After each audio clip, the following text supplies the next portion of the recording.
What are you doing here today? Protesting, making a point, making a stand. If we don't shout out, we won't get heard. Nothing will happen. That's it, really, isn't it? Yeah, so just you know. This is something that's totally wrong. People have said they did not want it. It was not listened to then. This is just a really unfair tax. It has nothing whatsoever to do with improving the air quality at all. And for people like us up in the villages, there is no alternative. There is no public transport.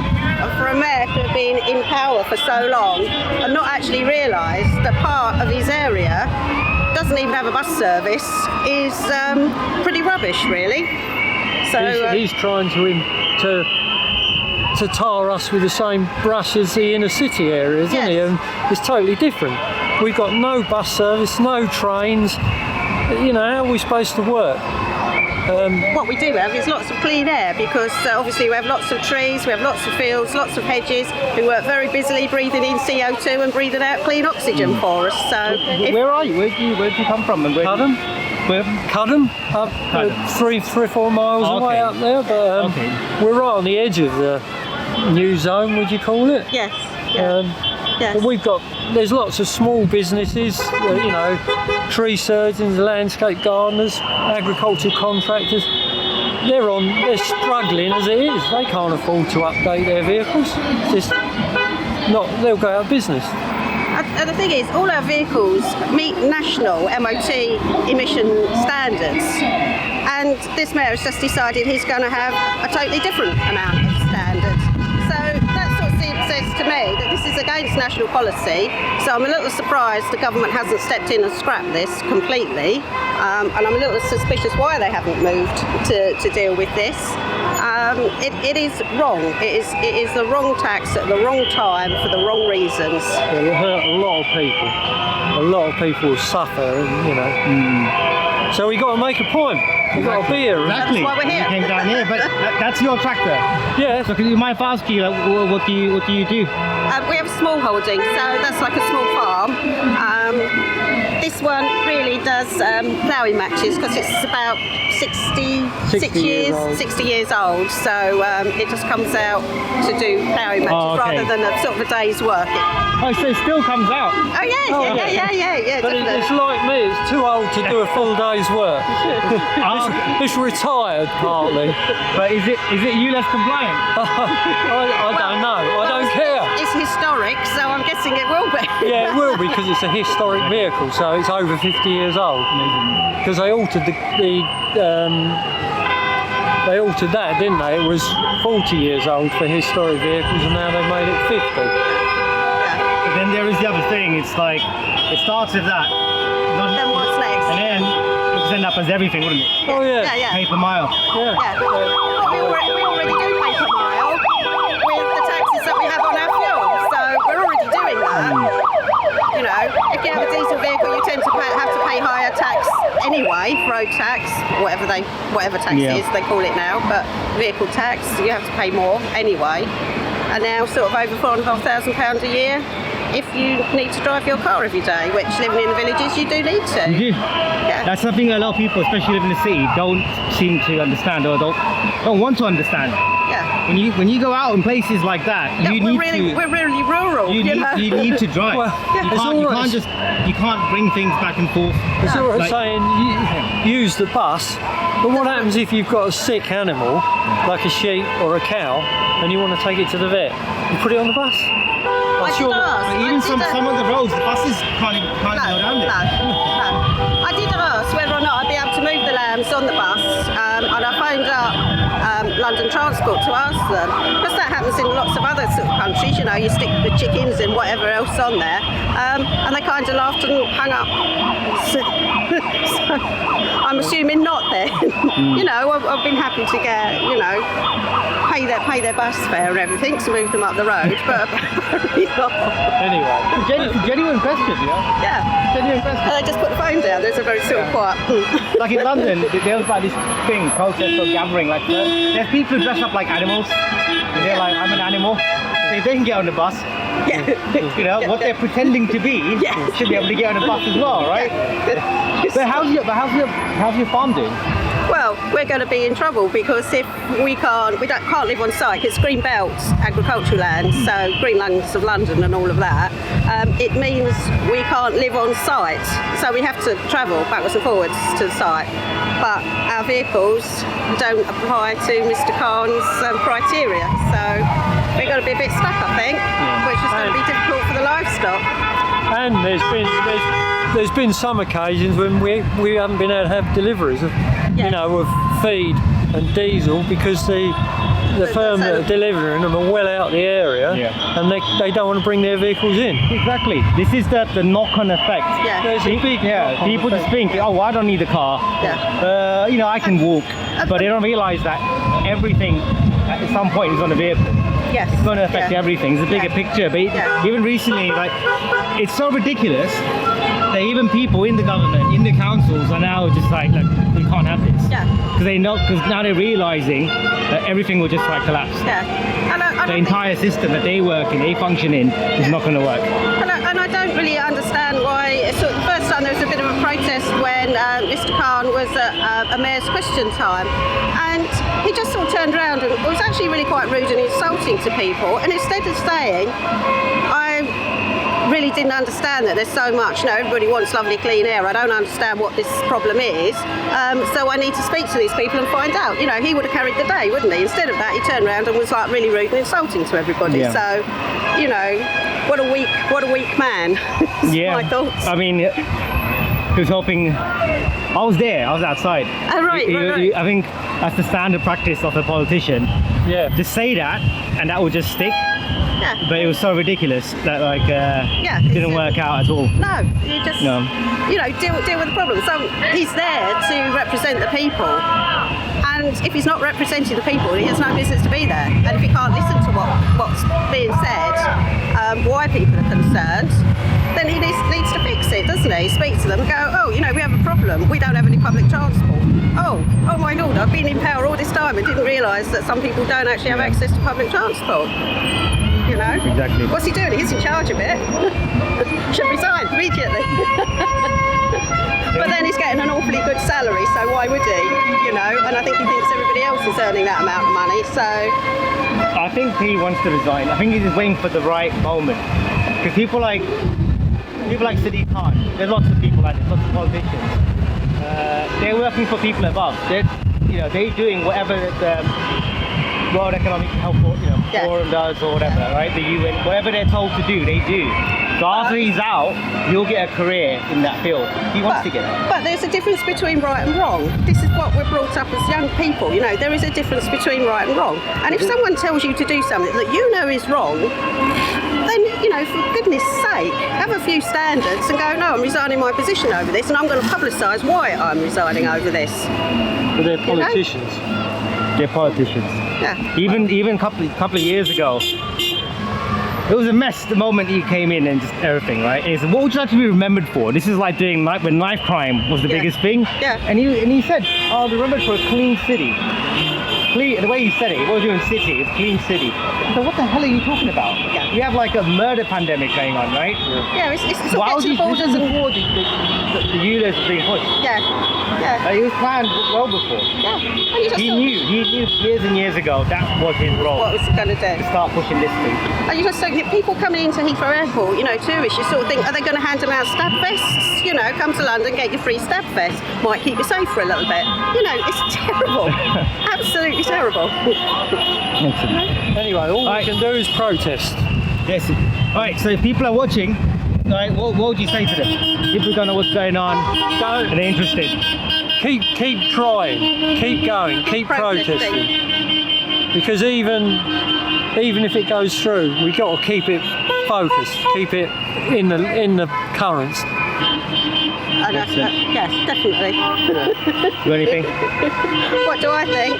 I think this is very wrong. I think people are beginning to get very, very cross, and people are going to start really standing up and protesting more and more.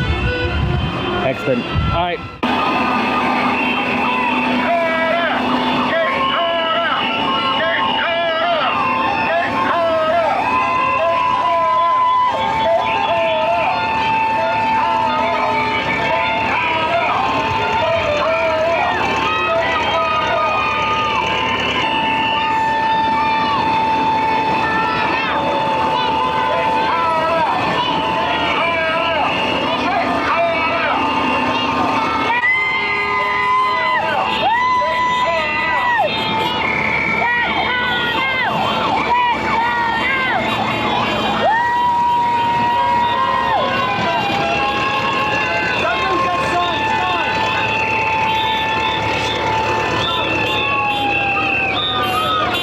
My name's Keith. I'm here down at Orpington today. I don't actually come from Orpington. I'm from Forest Gate, but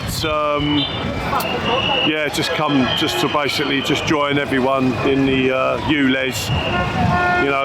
Unfortunately, I feel like in inner London, we never had this kind of response, which we should have done to stop it. Because if we could have stopped it there, then we could have stopped it coming out to the M25 already. I feel like I'm getting violated just going to work. This month alone, I've paid £237.50 for the ULEZ, which is my biggest direct debit out of everything. And yeah, it just seems totally unfair and just taking money out of working people's pockets. It's disgusting. Calling for Khan's resignation. It's a joke. I don't know what's happening with England, with London. Seems like we're coming more like China, more like a dictatorship and controlling people. And it's just an absolute joke. And that's why I'm here today. Yeah. You've been to one of these before? No, it's First time. Yeah, it's my first time. Yeah. You've got to be asking, so what do you do for work? How's it affecting you, obviously? Me, I'm a landscape gardener. So obviously, we don't earn a lot of money. We run got transits, 09.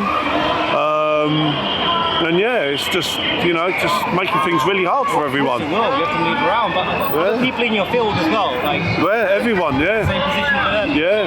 They share your thoughts. And a lot of people, they're committing to buying ULEZ 6 vehicles And the thing is, the ULEZ 6 vehicles, especially the transits, they're very unreliable and very costly to repair.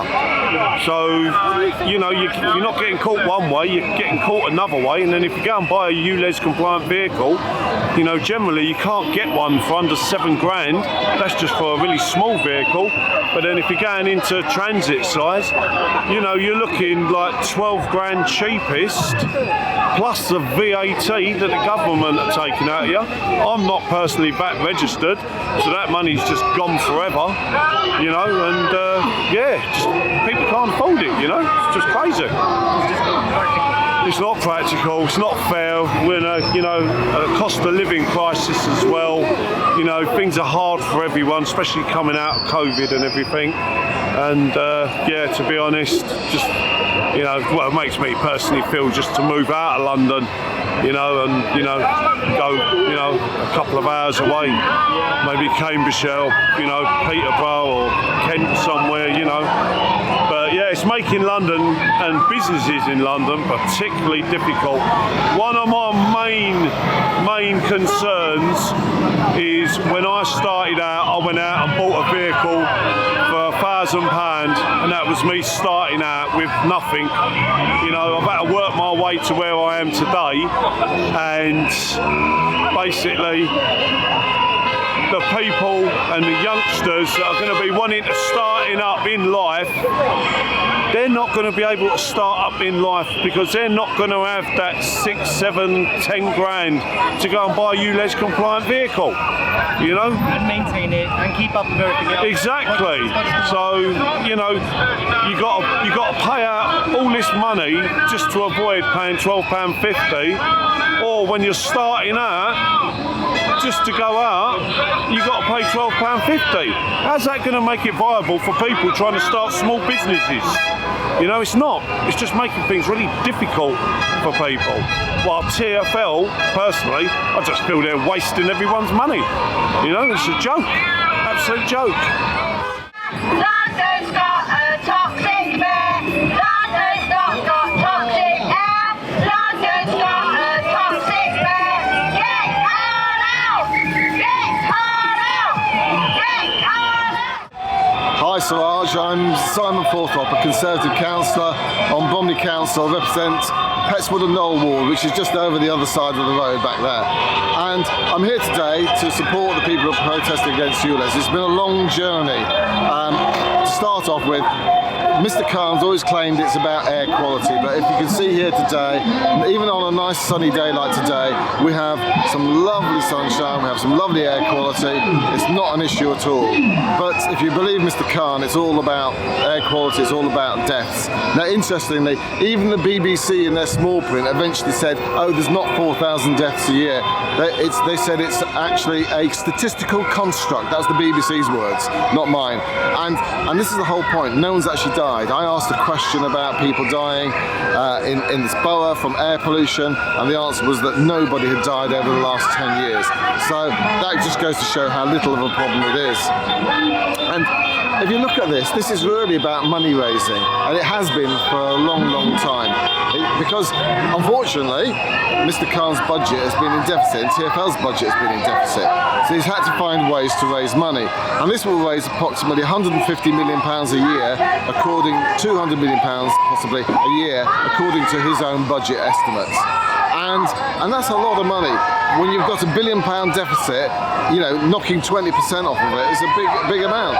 And that is really what it's about. So don't be fooled into thinking it's about air quality. If it's about air quality, why isn't he tackling the air quality on the London Underground, which is at least 10 times worse than that above ground in central London? Incidentally, there was also an independent report on the air quality by a company called Jacobs. And that looked at what the air quality now and the air quality after ULEZ came in. And as a result, I took the two graphs, if you like, that they produced on that, and I told people to try and spot the difference. And the answer is you can't, because there isn't any difference really. You know, if you look at the tables that go with the report, there is a minute difference. It's like spending £1 million to save £1. Nobody would do it for air quality reasons. So that's why this is a con, and people know it, and they're being caught out. So anyhow, here we are today protesting yet again. We went through the High Court. We tried to, as a borough, we tried to stop them through the High Court. That didn't work, so it's now passive resistance. But we were trying to encourage the Secretary of State for Transport, Mark Harper, to actually take some action. Now, under Section 143 of the Greater London Authority Act 1999, the Secretary of State has the ability to act if he considers that any part of the Mayor's plans are detrimental to places outside of Greater London.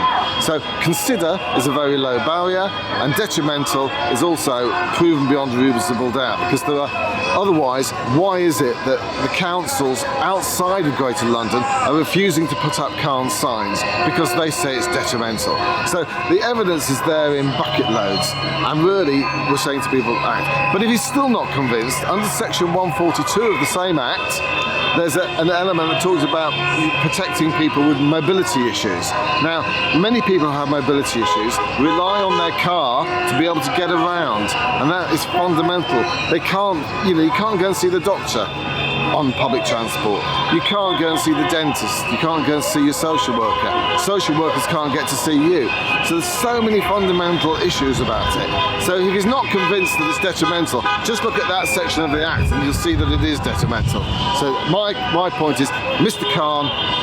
Harper, act now. But if not, Mr. Khan should still do the decent thing and delay this until May next year and have an election on it. He's never ever put this to the people, and it's really important that democracy speaks. If you win an election, then I won't like it, but fair enough. But if you don't win, then this shouldn't go ahead. Full stop. So that's my statement to you. Have you got any questions, Siraj? You know what? I'll just make you repeat yourself. Yeah. I think you said everything. Is there anything you'd like to add? No, I think I've covered most of it. Yeah, I mean, obviously, the only thing I'd say is it continues with passive resistance, and by that I mean I do not condone. That would be the thing. I was going to ask you. I don't. People who are against this, and also people who are kind of a little bit unaware of what's going on. Yeah. Want to get involved. What would you say to them? Well, to people who get involved, I say come along to the protests. Do everything you can reasonably within the law, passively. Write to people. Go on protests. Do what you can that makes things as hard as possible for Mr. Khan to do it. So for example, things like changing your number plate every so often. But these things cost. The problem is everything costs. And it's really hard for people to do that. So, all I can say to people is just keep writing letters, keep protesting, keep coming out, because don't let him think he's won. Because after the 29th of August, if it does come in, I can assure you he will not win. We will continue protesting. And it's important that all of a sudden on the 29th of August, or probably shortly after, when people start getting those notices, because a lot of people are still not aware of it, then all of a sudden they'll find out what's going on, and I hope that they will rise up and help us get rid of it. See, but there are people already who are just not paying. Yeah. So what do you thought about that? Here's one of the bizarre things, and this is the most disgusting thing, is that, as you know, every year many vehicles come to this country from abroad, via the Channel Tunnel or whatever, and they drive into London. Now, I think it's only 15% of those vehicles actually bother paying the fines. So there's something like £80 million, and I may have got that wrong, £16 million, of funds which have not been paid by these vehicles. So these people can get away with it scot-free, but people who are the poorest in London have to pay. So there's those sort of things that we need to address. So as you can see, it's a fundamentally big issue. And as I said, really, it's just actually a tax on the poorest. That's the sad thing. And please do let your viewers and people know about that. It's really important. Thank you. Thank you very much. No, thank you. Today's the day of reckoning. He has got approximately 1 week to go, and today he has got to go. Get him out, come on everybody. Get him out of London. The toxic mayor, the lawyer of London has got to go. Toxic mayor, my arse. There ain't no toxic mayor in London, just a toxic mayor. He has got to go, and got to go today. Get him out of London today. Get Khan out today. Hello, yeah, my name's John. I'm an anti-ULEZ protester and proud of it. This toxic mayor of London, the liar of London, Khan, and his TfL and all the rest of it, they've got to be disbanded. The government have got to take them back over again and stop all this lie. We've had enough of it. All these taxes and more taxes. It doesn't stop with ULEZ. It then goes on to pay per mile for every car, van, lorry, bus on the road in the not too distant future. Mark my word, it's not about our vans, our cars being older. It's about the tax, and it will not go away. He's not paying £7,000 a camera because we've got toxic vans. Our vans are not toxic. London Underground is where your toxic is. When we go out of our meters, we can't get to 10. The World Health Organisation say that anything below 10 on the toxic meter is fine. We can't get anywhere near it in London, but we can when we go to London Underground. When it gets up to 178, even up to 200 at times down there. So there's your toxic. That's where you should be wearing a mask. That's what needs cleaning up. Not these vans and not these cars. We are extremely low. We've abided by all the rules in the past. Euro 1, 2, 3, 4, 5. Now we're going to be pushing for Euro 6 to be banned, not too distant future. So all these people that upgrading, not to a brand new car, but to Euro 6, they're all going to be paying per mile in maybe 3-4 years. Absolute rubbish. It's just a lie to get money, extorting money from people's pockets. It's got to stop, and it's got to stop today. So here we go, I'm going to show you people your live video, my van. Me and my mate, we spent 2 to 3 hours this morning setting the van up, getting all the banners on, because we have to take it overnight because the green campaigners, they just start to graffiti your motors. So we have to, every sign of it, we have to take off overnight, which is not right. They even slash your tyres. We had 5 motors slashed last week, but I'm looking after my van, I ain't going too far. Here's what we do with it. Here's my puppy, my van. Yeah, look at it, beautiful. And then we go round the side, with the upcats as well. Every time we do that, we get it all looking smart. We've got the sound system up the top. We go all round the van, do the whole thing all the way round. But unfortunately we've got to take it off for the night, but so be it. If that's what we've got to do to be heard, we'll carry on doing it. She's a beauty. I love my van, and it ain't going. It's staying, and I ain't paying ULEZ. ULEZ will not get paid. I've never paid a penny yet in congestion charge. I've never paid a penny yet in congestion or ULEZ. I will never pay a penny. I will never let somebody extort money from me. The man's a liar. The man's a cheat. The man's a thief. He needs to be gone from our London. This is our London, not his. He was elected to serve us, not tell us what to do. He's a public servant, Mr. Khan. You're a public servant, and you should be listening to us.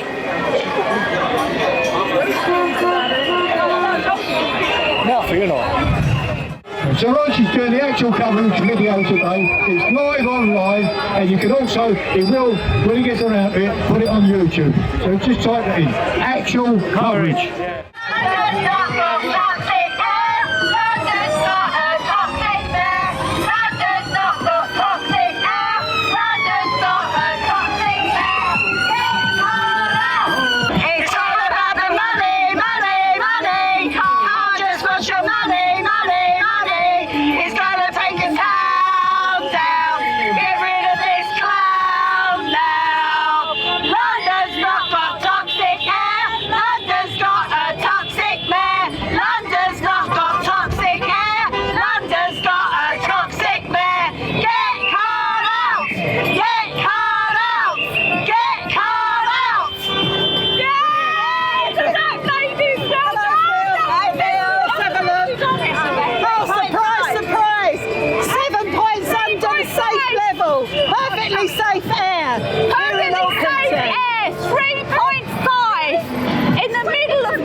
They like Hi it. everyone, please support us.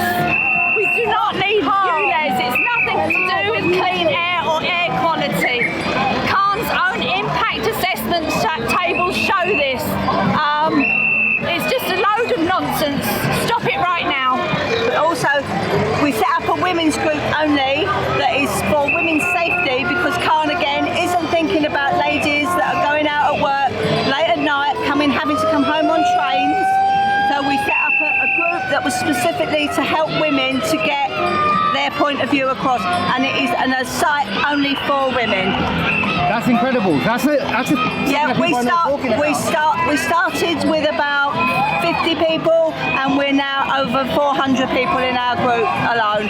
And if we're travelling anywhere and someone don't feel safe about coming out, we buddy them up with someone that's used to coming out, and they all travel up to London and places like this together. Yeah. And we have made a great community of friends here. And the problem is, Khan is not listening to what women are saying. He's more interested in protecting his cameras and getting special police forces to guard his cameras. He's more worried about his revenue than people's safety.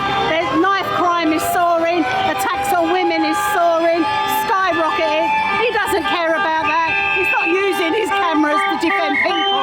He's using his cameras to make money from people.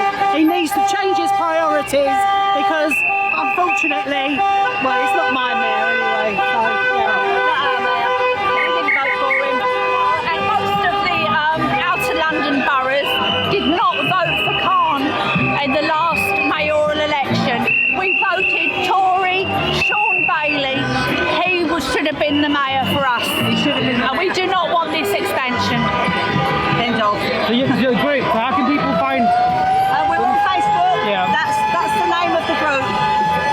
Did you type that in? Yeah, if you type that in, you'll find it. As long as you're genuine and you are a woman, we will. If you're not and you're just there to hound us, we will find you and we will take you out. So you have to get approved by the board. Okay. Yeah.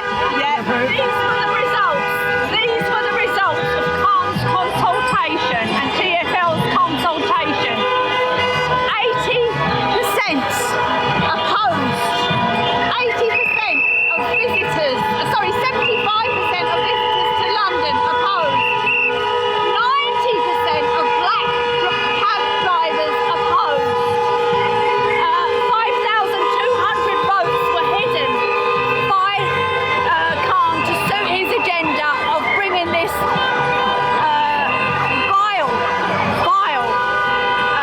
ULEZ into existence. We must put a stop to it. Excellent. Thank you very much. Thank you.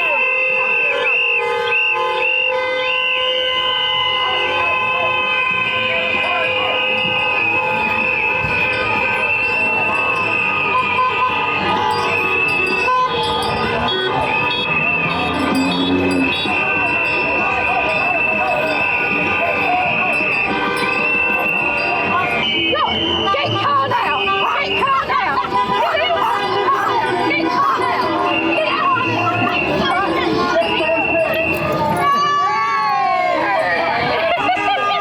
So if I say get Khan out, is she gonna bite me? No, she's fine.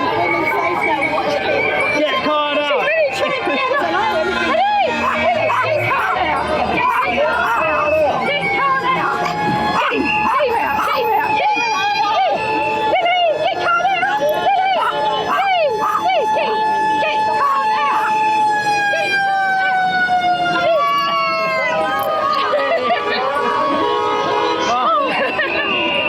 Brilliant. From myself.